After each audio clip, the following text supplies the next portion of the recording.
24 जून और 25 जून का दिन सिंह राशि के लोगों के लिए कैसा होने वाला है। जय माता दी दोस्तों, आप सभी का स्वागत है हमारे YouTube चैनल अमृता एस्ट्रो में। और आज की इस वीडियो में मैं बात कर रही हूं इन 2 दिनों के राशिफल के बारे में। सबसे पहले हम इन 2 दिनों के तिथि, नक्षत्र और योग के बारे में जानेंगे, उसके बाद उसके होने वाले प्रभाव और वीडियो के अंत में कुछ महत्वपूर्ण उपाय के बारे में। तो देखिए, 24 जून का जो दिन है ये मंगलवार का दिन है और कृष्ण पक्ष की चतुर्दशी तिथि रहेगी शाम तक। चंद्रमा वृषभ राशि में है, जो कि चंद्रमा की उच्च की राशि होती है, और रोहिणी नक्षत्र में। इसके अलावा यहाँ सूर्य और गुरु ये मिथुन राशि में विराजमान है। गण नाम का योग है और रवि नाम का योग इस दिन बना हुआ है। इसके अलावा 25 जून को अगर हम देखें तो ये बुधवार का दिन है और अमावस्या तिथि है। अब ये जो अमावस्या तिथि है, ये आषाढ़ मास की अमावस्या बहुत ही सुंदर योग में आई है।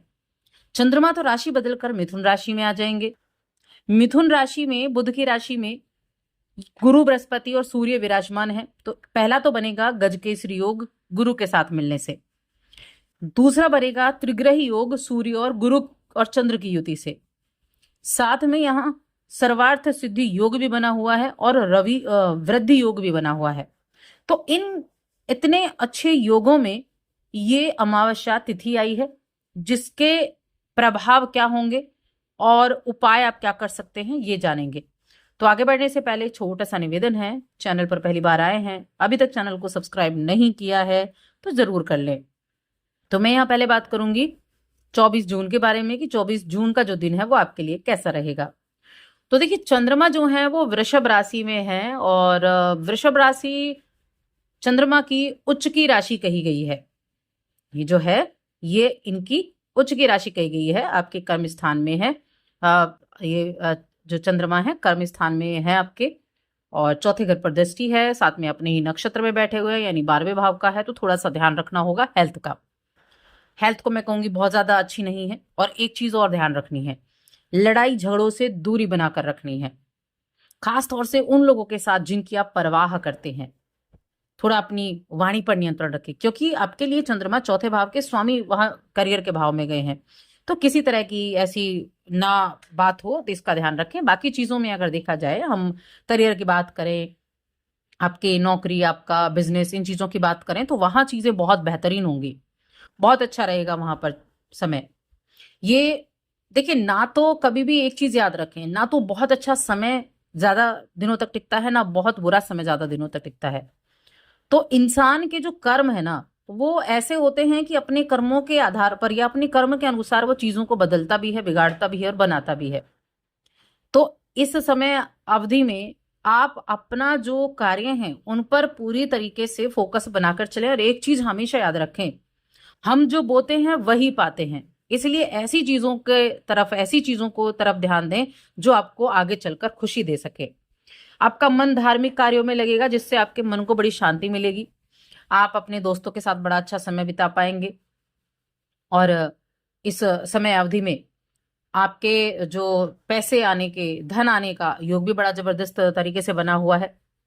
और ये समय जो है ये आपको अपनी जो भी बातें आप अगर किसी के सामने व्यक्त करना चाहते हैं तो उनको शांति से व्यक्त करें, ताकि सामने वाला आसानी से सुन सके या उसकी इच्छा प्रकट हो। इसलिए बहुत शांत तरीके से अपनी बातों को व्यक्त करने का कार्य करें। एनर्जी आपके अंदर होगी, इसलिए एनर्जी का सही से इस्तेमाल करना ज्यादा जरूरी है। अगर आप नौकरी बदलने के बारे में सोच विचार कर रहे हैं तो उसमें थोड़ी बहुत हो सकता है परेशानी हो। देखिए, व्यक्ति जितने ऊंचे पद पर होगा, नौकरी बदलना उतना ही मुश्किल भी हो जाता है। तो जो भी अगर आपके मन में विचार चल रहे हैं जॉब के बारे में, तो एक बार उनकी तरफ अच्छे से सोच लें, उसके अच्छे पहलू, बुरे पहलू, इन चीजों पर ध्यान दे लें और तब आपने अपनी जो तलाश है उसको शुरू करें। आपको आज खबर मिलेगी ऐसी जो आपके लिए काफी मायने रखती है। ऐसी खबर आज आपको मिल सकती है। और भौतिक चीजों के प्रति आपका मोह ज्यादा रह सकता है, तो मैं कहूंगी बहुत ज्यादा मोह ना करके मोह को त्यागने की कोशिश करें और अपना जो कीमती वक्त है ना, उससे परिवार के साथ, दोस्तों के साथ ऐसे अपने वक्त को बिताना शुरू करें। रिश्तों की मैं बात करूं तो पारिवारिक जीवन अच्छा दिख रहा है। अहम लोगों के साथ बातचीत होती हुई दिखाई दे रही है और उन बातचीतों में हो सकता है कि कोई कीमती बात आपके हाथ लग जाए, ऐसा भी है। बाकी आपको ना अपनी संगति की तरफ विशेष रूप से ध्यान देता है। कहते हैं ना कि जैसी संगति होती है वैसे ही व्यक्ति की संतति, वैसे ही व्यक्ति खुद बन जाता है। तो अपनी संगति की तरफ जरूर ध्यान दें। जैसे लोगों के साथ उठोगे बैठोगे वैसे ही आप खुद को देखोगे। तो इसीलिए अपनी संगति सबसे पहले सुधारने की आवश्यकता है। वैवाहिक जीवन, प्रेम जीवन, इनके बारे में देखा जाए तो आज आपका जीवन साथी अपने परिवार को बहुत अधिक महत्व देता दिखाई देगा। प्रेम जीवन के मामले में ठीक ठाक दिन रहने वाला है। अब बात करते हैं हम 25 जून के बारे में, जो कि अमावस्या का दिन है और आषाढ़ मास की अमावस्या तिथि। साथ में यहाँ देखा जाए तो चंद्रमा मंगल के नक्षत्र में होंगे और चंद्रमा आपके 11वें घर में होंगे, मिथुन राशि में। एक तो गजकेसरी योग बन गया 11वें भाव में, लाभ भाव में। देखिए लाभ भाव में बना है ये गजकेसरी योग, और साथ में चंद्रमा की दृष्टि, आपके पंचम भाव पर चंद्रमा की दृष्टि रहेगी तो इच्छाओं की प्राप्ति का भी योग बना हुआ है। 12वें भाव का स्वामी 11वें घर में गया है तो विदेश से लाभ दिलाएगा, एक्सपोर्ट इंपोर्ट से लाभ दिलाएगा, विदेशी कंपनियों से, विदेशी ग्राहकों से लाभ दिलाएगा। साथ में कुछ खर्चे भी करा सकता है, तो खर्चे से भी थोड़ी सी सावधानी आपको रखनी होगी।